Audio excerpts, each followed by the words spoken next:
Hello everybody and welcome to a new video and welcome to my channel where we talk about everything music from death metal to Queen and everything in between. Today we do a new Q&A episode, a series where you ask me questions and I try to answer them to the best of my ability. If you missed a chance to ask me a question, don't worry about it. Just keep your eyes peeled for my Insta stories. You'll get your chance. Just a quick reminder, if you enjoy the content, don't forget to subscribe to the channel like a man. And if you can, please consider becoming a patron to the channel. You can now become a patron for as little as $2.99 per month and it sure goes a long way towards helping the channel grow. Okay, so let's get started. Some really cool questions this time around. It was really hard for me to only choose 10 of them. But here we go. First question. What was the first song you ever learned how to play on guitar? Well, it's been a while. I don't know about the first song I ever learned how to play, but I do remember the first 3 riffs I learned how to play because that's all I knew how to play for a long time. Good old 305, of course.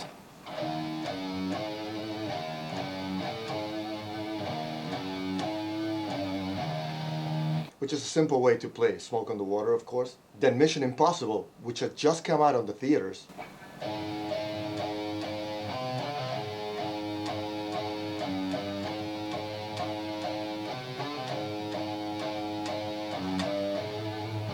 And the melody to the chorus on We Will Rock You.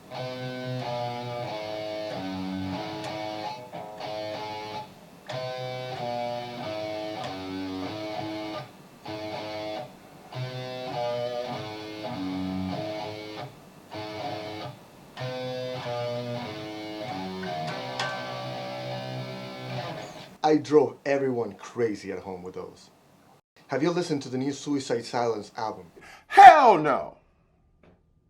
At what age did you start playing the electric guitar? Funny enough, I actually started playing guitar with an electric guitar. All I ever wanted to do was play Queen, so I had no interest on an acoustic or classical guitar. So I told my mom, if you're going to buy me a guitar, don't bother buying me an acoustic guitar or a classical guitar because I'm just not going to play it. And since we didn't have any money, she made sure that I would play the electric guitar, even if it hurt, which it did. And again, since we didn't have any money, she did buy me the electric guitar, but no amplifier. We just couldn't afford it. But that was enough to get me started. Now, she did buy me the guitar when I was 13, but since I didn't know any chords or even how to tune it, and the internet was not the unlimited source of information it is today, I only started playing it when I was 15. I would actually take it to school once a week to have my teacher tune it up for me. Soon after, my dad bought me my first guitar amplifier, a Dan Electro Honeytone mini amp that was battery powered.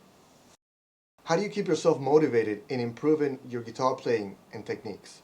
I don't. All guitar players get demotivated at one point or another. It's just the way it is. Personally, I almost never play guitar unless I'm doing like a video or I'm recording or giving guitar lessons. And over the years, I made peace with the fact that you don't have to play guitar all the time. Sometimes it's okay to take some time off and focus on other things so that you come back to guitar playing when you really want to, when you really feel like playing. I feel like I'm way more productive and creative after taking a break. Just like everything else, it gets dull if you do it all the time. Guitar playing to me should really feel special. I do, however, enjoy playing with other people and jamming and stuff, and playing live is the best. But I rarely pick up the guitar at home.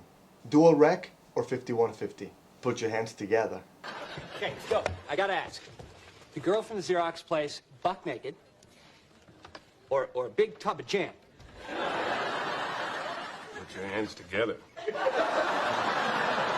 Yes, please. If we're talking about the original bold letters 5150 PV amp or the EVH 5153, they're both awesome. I've had them both and they rock.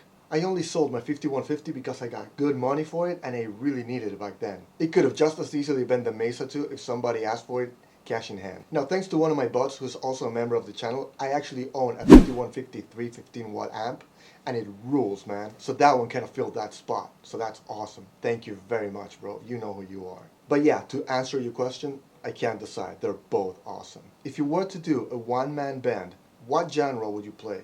Well, Excelsis Tenebrae, my band, is basically that. I wrote all the riffs, all the solos, the lyrics, the music, and I played all the guitars, all the bass, and I did the vocals on it too as well. But I was lucky enough to have 2 awesome drummers help me out with it. One of them, Santiago, actually helped me MIDI map all the arrangements. He recorded some MIDI drum tracks, and he also played with me in South America.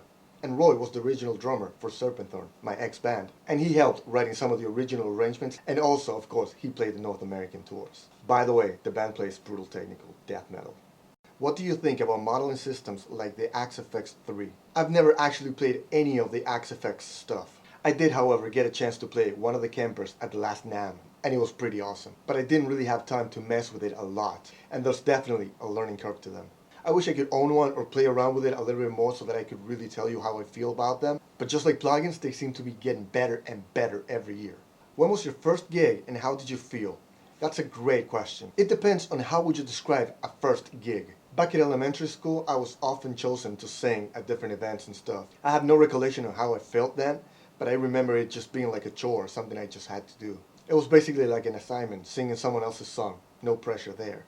Then, when I was 16, a guy I knew had a birthday bash where they had a stage and they would play live, and he had a band, and I was friends with the bass player for that band.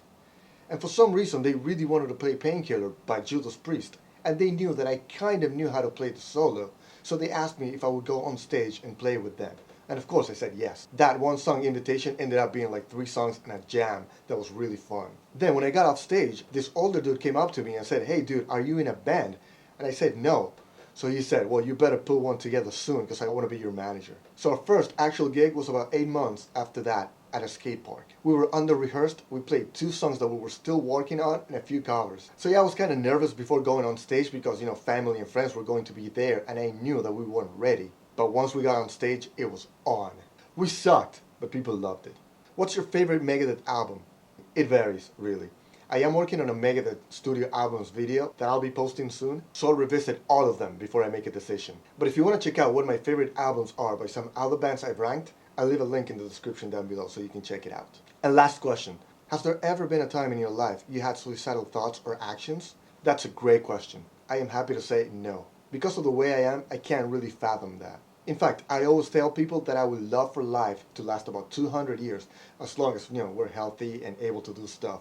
I am a very anxious person. Hell, my skin's proof of it. These white patches are because of a condition called vitiligo or vitiligo, and the reason I have them is because of stress. I am always thinking about tomorrow, always thinking about the future, and about the things I want to do and the things I need to do, and how time is getting shorter, and every day is a day closer to death, being my own death or my loved ones. So no, I never thought about suicide. Quite the opposite, in fact. The thought of death haunts me. Damn, it got real there.